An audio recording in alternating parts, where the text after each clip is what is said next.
Tapped In with Tony is back again. Tonight's guest is a Fourth and Goal Athletics, a Shaker grad, a Toledo grad, Mike Robinson. Mike, thank you for joining us. Hey man, what's going on, man? I'm excited to be here, Tony. How you feeling? I'm good, man. It's the last Friday before the high school football season kicks off. Just enjoying, just resting and relaxing, and the grind begins next week. Yeah, it definitely gets going, and it's already started. For a lot of teams, locally, getting their scrimmages in, and coaches getting chewed out for not having their self prepared, and players sometimes seeing that that tale was told all off season. Hey man, we're gonna go win the state championship, and then you go out and you lay a goose egg in your first scrimmage. Now you're trying to figure out, hey, what's going on. So there's some teams who are already hitting that panic button. But for the most of the good programs around here, they understand what this time of year means, and it means, hey, we getting ready to get back down to business. We need to lock in and make sure all of our pieces of our engine are fitting and working correctly. Absolutely. I believe a lot of it even starts, I would say, in the spring because you've got 7-on-7s going, even while spring sports are going like track and baseball, softball, etc. Yeah, absolutely. You want the springtime, that off season, as soon as the season ends, those kids get those 30 days off. You want to see them back in the weight room. So that's really where, it honestly starts is that off season workout, that conditioning program and what you're doing in your free time. But here in Ohio, there's so many good things going on, for training and off season, specialty things, we don't see a lack of talent here, to say the least. Absolutely. Mike, tell us about your background. Where are you from? What do you do? Hey, from Shaker Heights, as you know, the best city in America. It's a proven fact. If you don't know, go research the place. It's pretty amazing. But coming from Shaker Heights, came to Toledo to walk on, play some ball. Things didn't work out the way it wanted to for me. You can't be a 6 foot, 175 pound college defensive end. Those dreams got crushed extremely quick. Um, but it worked out for the best. I was homecoming king at the University of Toledo. Joined fraternities and vice president of student government, um, and kind of got involved. And then I decided, I missed the game of football too much. Wanted to start coaching high school ball. Took an internship out in Massachusetts and came back and worked with the University of Toledo as an equipment manager. How about that? And I worked for Steve Clinkscale, who's the defensive court. No, he's not the D coordinator there. He's the cornersback coach at Michigan, and he was I understudied him. I was also putting up all the drills and setting things up. So learned how to coach through him, and then went to go coach high school football at St. Francis de Sales 2 years, Central Catholic for 3 years. Yeah, we beat Joe Burrow in the state championship. I was part of that. Yeah, so we claimed the fame, right? But our 2012 class at Central Catholic, shout out to Dempsey and those guys going into the Hall of Fame. So, the Shaker guys going into the Hall of Fame at Toledo Central Catholic. Who would have thought, right? Shaker Yeah. need to, throw me in the Hall of Fame, right? How about that? But Yep. just kidding. And then I was a head coach, and in 2016, I was a student assistant with UT, helping out, and then I got offered a job to do TV and radio. So, long and short, I haven't coached football since then, and I'm super excited. Just every year to cover the games, be in the studio on Friday nights. Grateful for BCSN, which is a company that employs me to go out here and talk football every Friday and call games. And then on Saturday nights, we with the Rockets. As a sideline reporter for UT football. Been doing that since 2017. So I've been blessed over the few past all my life, honestly, and all glory go to God, to have these opportunities to stay involved with the game that you love so much and in a way where, it's even bigger than what I ever thought it would be. That's awesome, man. And you were a coach at Toledo Central Catholic. How was that to be able to beat Joe Burrow in this state title game? I mean, I'm gonna be honest with you. I was coaching the running backs, and that was Mike Warren and Trayvon Wade. Obviously Mike Warren won Mr. Football. He's the only Mr. Football from Northwest Ohio. It's kids from Northwest Ohio to win it, and so It was stressful because we knew whoever had the ball last was going to win that game, and that's exactly what happened. Marcus Winters, with the walk off touchdown there, it was a tough game. Joe Burrow, he was such a competitor. Those twins, I don't remember their name, but those dudes were really good. I think they ended up going to Ohio or something, but they had a really good team, a really good program. But Central Catholic just had, a few lucky bounces go their way, but that game could have went any way. And I actually enjoyed it being at the Horseshoe. I thought that made for the game to be extremely special. Absolutely. And Toledo Central Catholic is a great football program in the area. I got to take some video last season when they beat Hoban. It was their first state championship in, I believe, 7 or 8 years.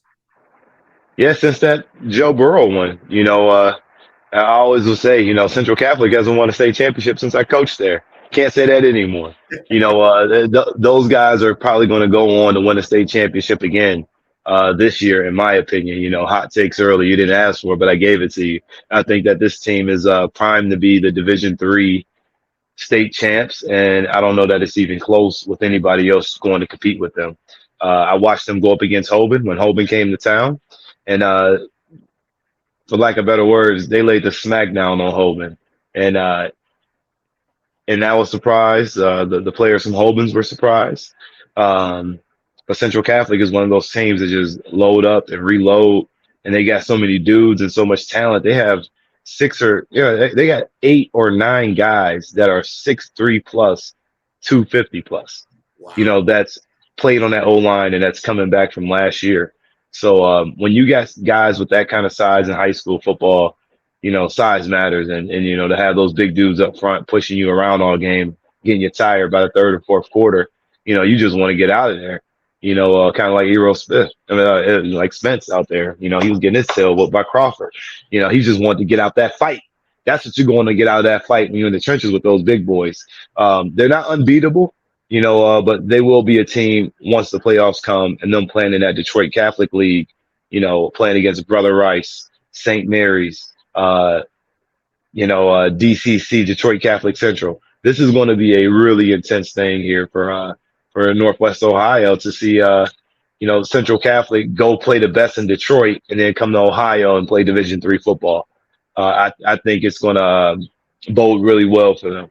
Wow. And they dropped a division too. So you got Division III. You've got Canfield, last season state champions, Yep. Chardon, who had back-to-back state championships in 20 and 21, and the rest of the field. And Toledo Central Catholic's moving down there. And Division III, I say, is one of the toughest divisions in the state of Ohio.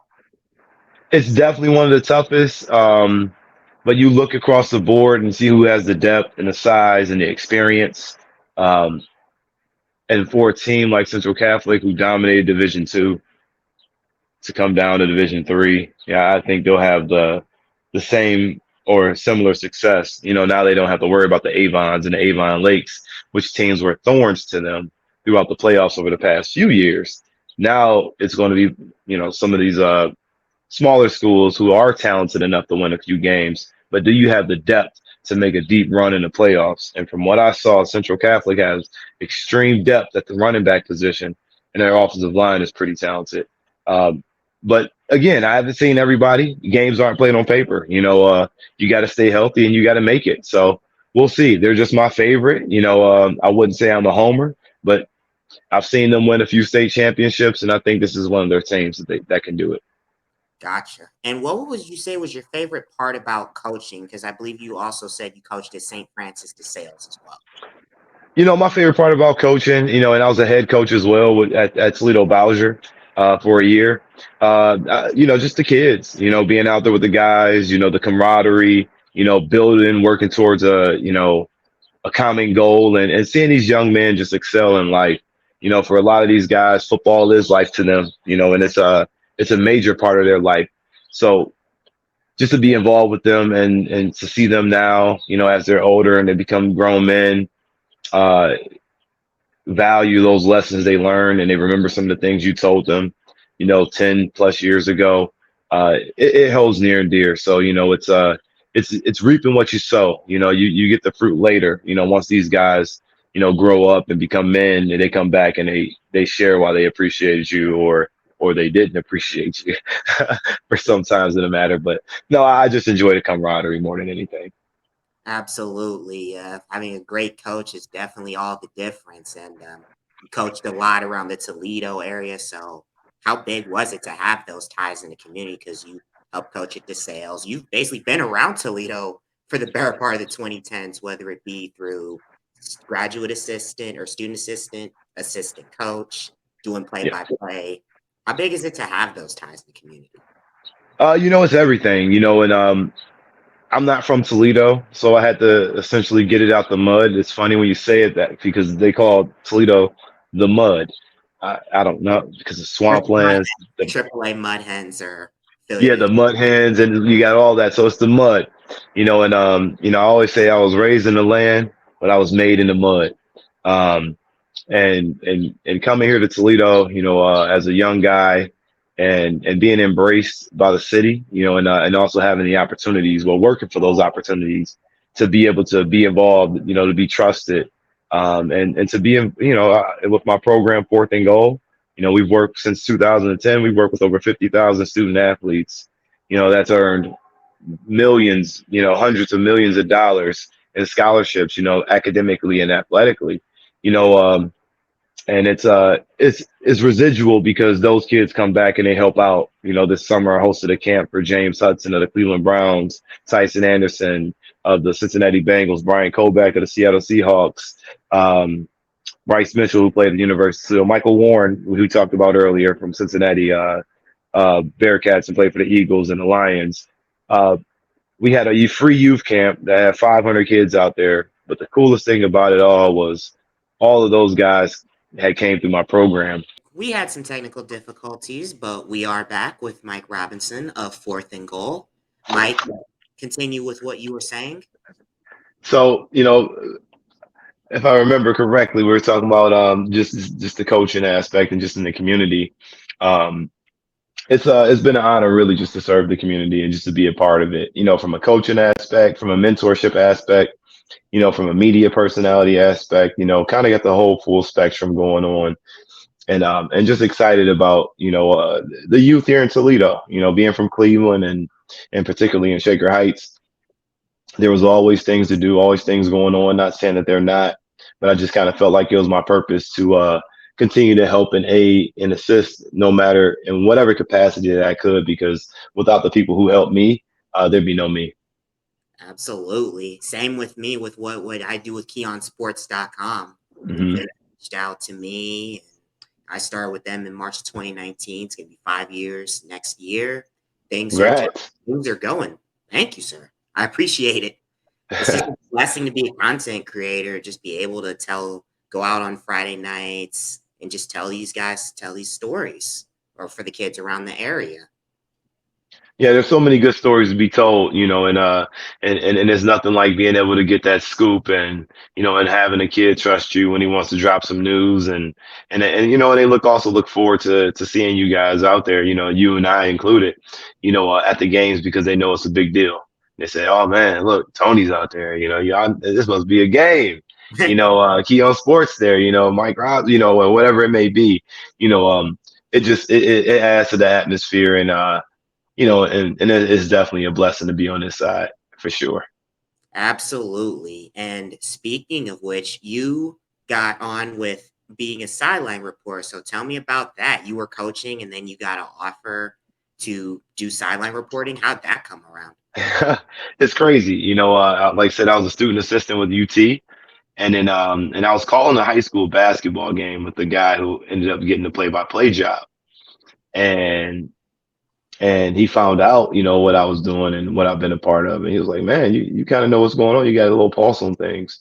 And I was like, "Yeah, I know a little bit about something. Know enough to be dangerous, right?" And then at that time, I had 14 players that had came through my program, my Fourth and Goal program, who was members of the UT football team. So I had always stayed up, stayed in touch, and just knowing who the kids are, on the team and just having a relationship with them, most of the time since fifth grade, knowing these kids, since they were little ones and to be able to see them at the collegiate level was awesome. So, He asked me if I would be interested in doing it. A few months later, got approved by the head coach, got approved by the university, and here I am. So it's all by the grace of God. To be able to get that opportunity. I know there's people who've been working their whole life to get one of these few Division I sideline jobs. It's only about 100 in the country. Sideline reporters. So it's and some of them are dwindling. So maybe less than that. Um, so just to be able to have one of these jobs, just super grateful. To be out there every weekend, with the Rockets at the coin toss, of all the big games, at Ohio State sitting there at the coin toss, at Notre Dame at the coin toss, and at any other MAC game, this always fun just um, getting that perspective of the game where that can't nobody else go get. So it's exciting and it's thrilling. So that's kind of how it came about. Like I said, I never really applied for the job or really was looking to get that job. The opportunity came knocking, and all the things that I had done in the past, prepared me to be ready for it.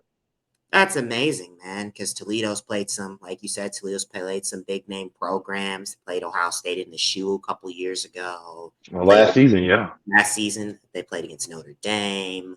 You had the rivalry game with BG, the Battle of I-75 every year. Yep, And we gotta get. tell me about how COVID had an impact, because COVID had a Oh huge boy, on college football and high school football. it impacted in a huge way, in my opinion. It tore the morale down, of a lot of high school athletes.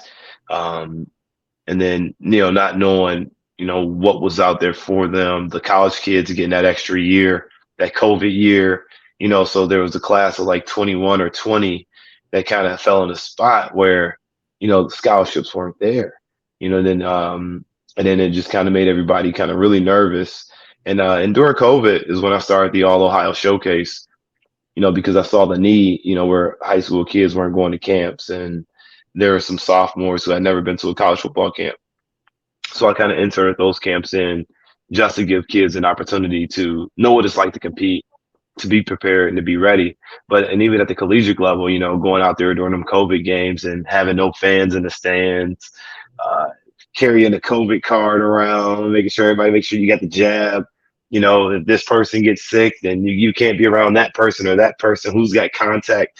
It was a fiasco and a nightmare for training staffs across the country. I can imagine, keeping track of who was in contact with who. Games wouldn't be played because one kid's grandma got COVID and he was over there, and now he's in a locker room. Now everybody in his position group can't play. And it was a spider web of things, but I'm just glad we've gotten through it. It was a serious thing here in the country as far as football. I think it did take the life out. You always take one step back to take two steps forward. And I think that's exactly what college football did. It took a little step back and then it went two steps forward because then you had NIL deals being able to come out, college kids being able to make money.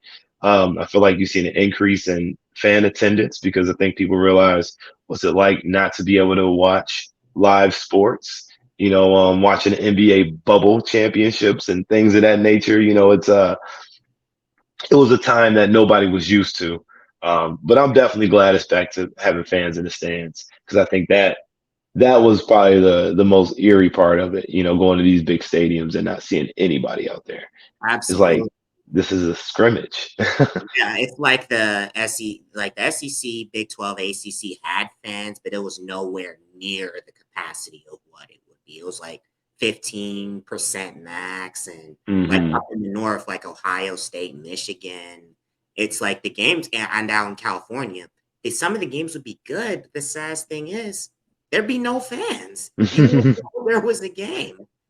And there were a couple programs. Kent State made a bowl a couple years ago. They had a 3-1 start. They had some contact tracing. Their season got canceled. Miami, Ohio. I spoke to a couple of the Khan brothers who are on Hmm. the episode. They were 2-1. Got a game postponed, and then that was it. So it had a huge impact, and especially with the max starting late too, They because started extremely late. they were going to start in the spring. Hmm. But I think with when the Big Ten started, everything else just fell into place. Mountain West then decided to start Pac 12. and then the MAC last but not least. Yeah, it was you never knew what was going to happen. I was just glad they played those games.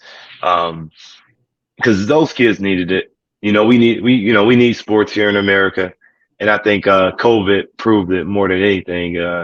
It was quite a time, and especially for the athletes, just getting that contact tracing and just dealing with that, on top of the stress that you already have to deal with college athletics and everything that come with it. So Yep. yeah, COVID was tough. Hopefully we don't have to see that again. Yeah. Can't take sports for granted these days. Not at all. And now moving on past COVID, you also do stuff. You do play by play for BCSN. So you cover games and you cover a lot of the teams in and around the Toledo area. How is that being able to analyze the game from a play by play perspective as opposed to a coaching perspective? Well, no, I got correct. I don't do play by play. They don't think I'm good enough for that yet. So I do color. I do color for BCSN. But it's been really really cool, because it's kind of coaching for me.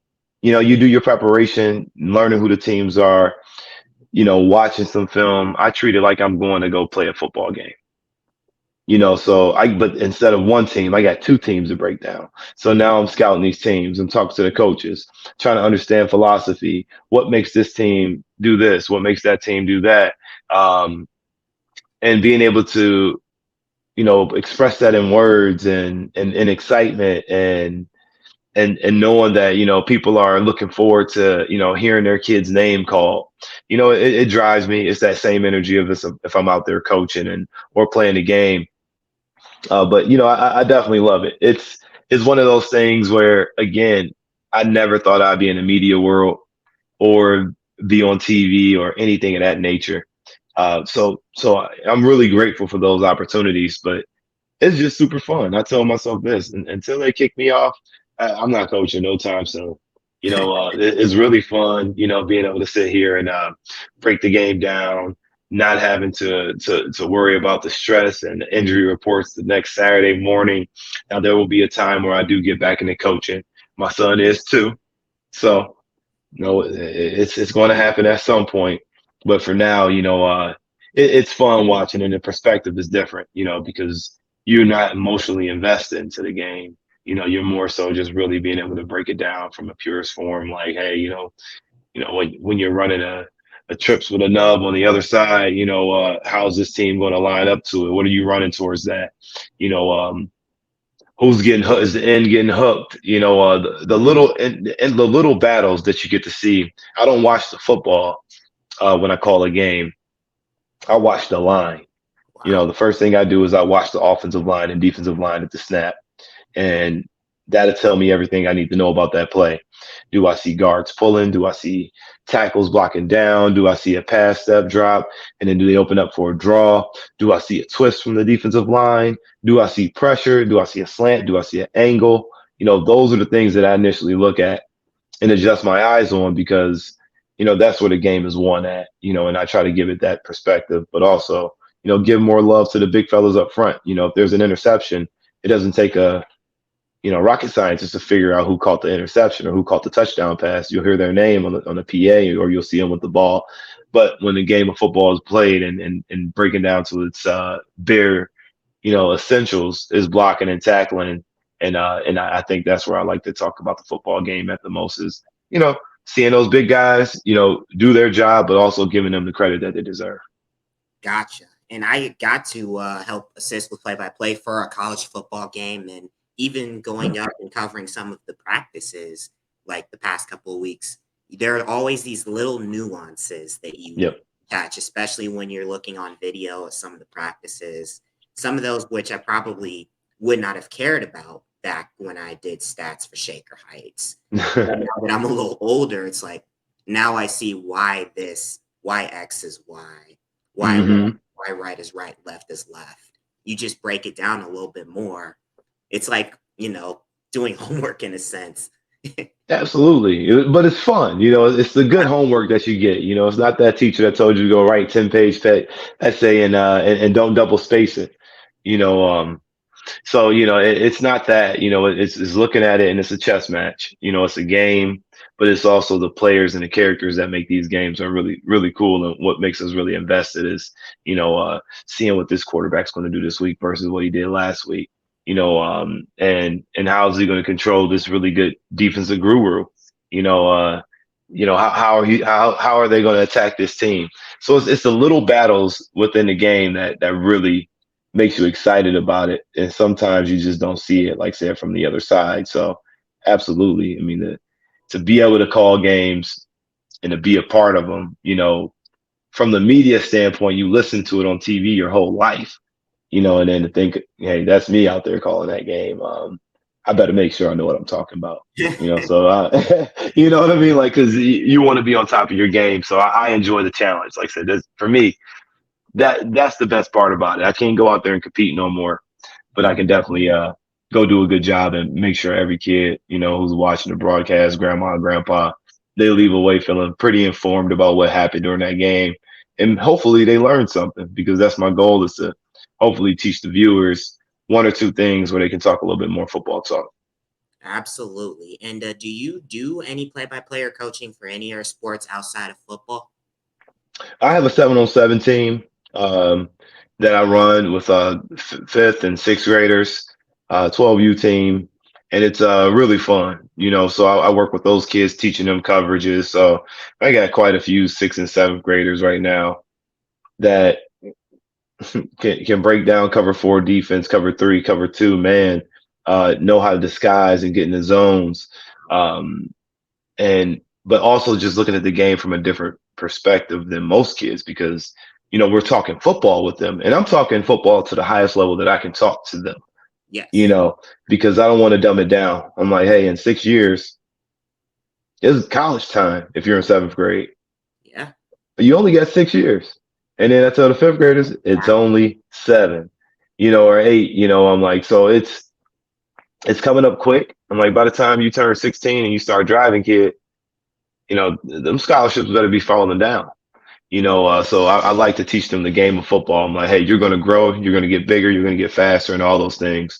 But if you get ahead of the game, and just know defenses, know coverages, know how to read it, I think that makes them a little bit different. I got a freshman quarterback over at Central Catholic now, Ali Beydoun. He's kids you got to watch for. He's going to be pretty good. They moved him up to he's either fourth or third string varsity as a freshman, and that's something that they never ever do. But he's smart. He throws the ball well. He's got great feet, and you can just tell that he's one of those kids who's going to be special, because they weren't out there running around playing flag football, having a good time. They're out there actually talking football. So now when they go out there and to high school practice, he can identify these two high safeties and know, oh, he's creeping down. That might be cover three. They're running cover three. Oh, I can hit this or I can hit that. So now it's not, you're playing fast the way that your coaches want you to. And so yeah, that's the most coaching that I get to do, and I take a lot of pride in it, because these kids are products of me, and I like to send them back to where they came from, 10 times better than when they came to me. So that they just feel more confident about the game of football, and not about just, because it's not about just running and tackling and hitting people. It's about that confidence too, that I feel comfortable out there, and I know I belong on this field, whether I'm the fastest kid or the slowest kid. I know my technique is going to take me to where I need to be. Absolutely. And it's just a lot of these kids have a lot more knowledge than even some adults have, because seeing some of the kids are talking about NFL players, talking about defenses, it's like these guys are going to be on Sports Center in the next 10, 15 years. I'm like, oh my God. Yeah, they are smart, and I tell my kids, even if you know more than your coach, let him win. I had a kid do it the other time. Like, coach, why are we running cover three? We should probably be in this because of this, that, and that. And the coach looked at him like, you think you know more than me? He was like, well, coach, I mean, you got us running this defense, and it doesn't make sense versus this guy. Yeah, he was right.